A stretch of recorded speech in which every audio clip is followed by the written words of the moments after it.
Dans cette nouvelle session, nous allons voir comment configurer un webhook qui va permettre de recevoir les notifications envoyées par Alert Manager. Donc pour cet exemple, on va utiliser Slack, mais que vous travaillez avec Slack, PagerDuty, la plupart de ces outils vont souvent faire appel à du webhook. Donc bien évidemment, ça sera du webhook entrant.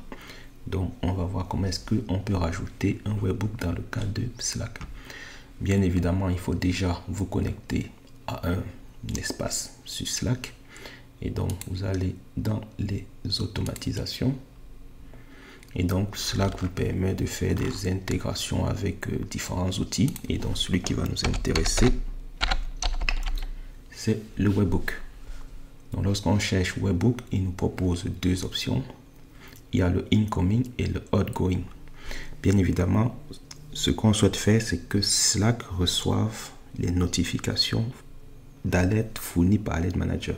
Donc, vous comprenez bien qu'on est plutôt dans le scénario du incoming.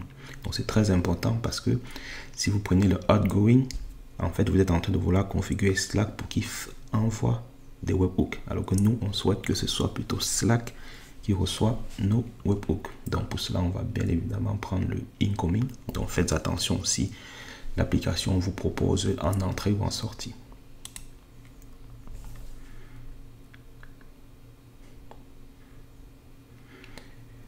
Donc, quand vous arrivez, donc comme n'importe quelle application sur Slack, il faut l'ajouter à votre espace, donc l'espace qui est sélectionné.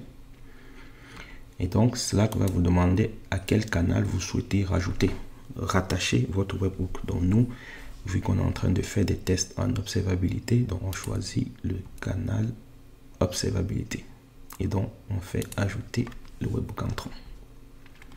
Donc, lorsqu'on fait entrer, Slack nous génère une URL de webhook. Donc, si vous êtes habitué avec du Teams ou autre solution, en général, ils vont aussi à chaque fois vous générer des URL que vous devrez mettre dans vos différents outils. Et c'est comme ça que Slack va pouvoir recevoir vos notifications qui viennent de Alert Manager. Donc ça, c'est l'URL qu'il faudra configurer dans Alert Manager. Donc dans les TP, on fera un TP dans lequel il faudra que vous générez un webhook et que vous le configurez pour qu'il reçoive les notifications. Donc on fera une session dans laquelle je ne présenterai pas les configs. Ce sera à vous de le faire au travers du TP. Donc tout ce qu'on a fait, c'est récupérer l'URL.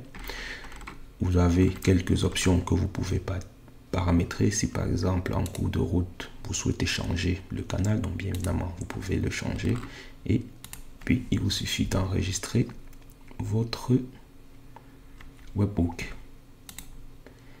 Donc désormais, si je reviens sur mon webhook, donc désormais vous avez l'information comme quoi un webhook a bien été ajouté à notre canal.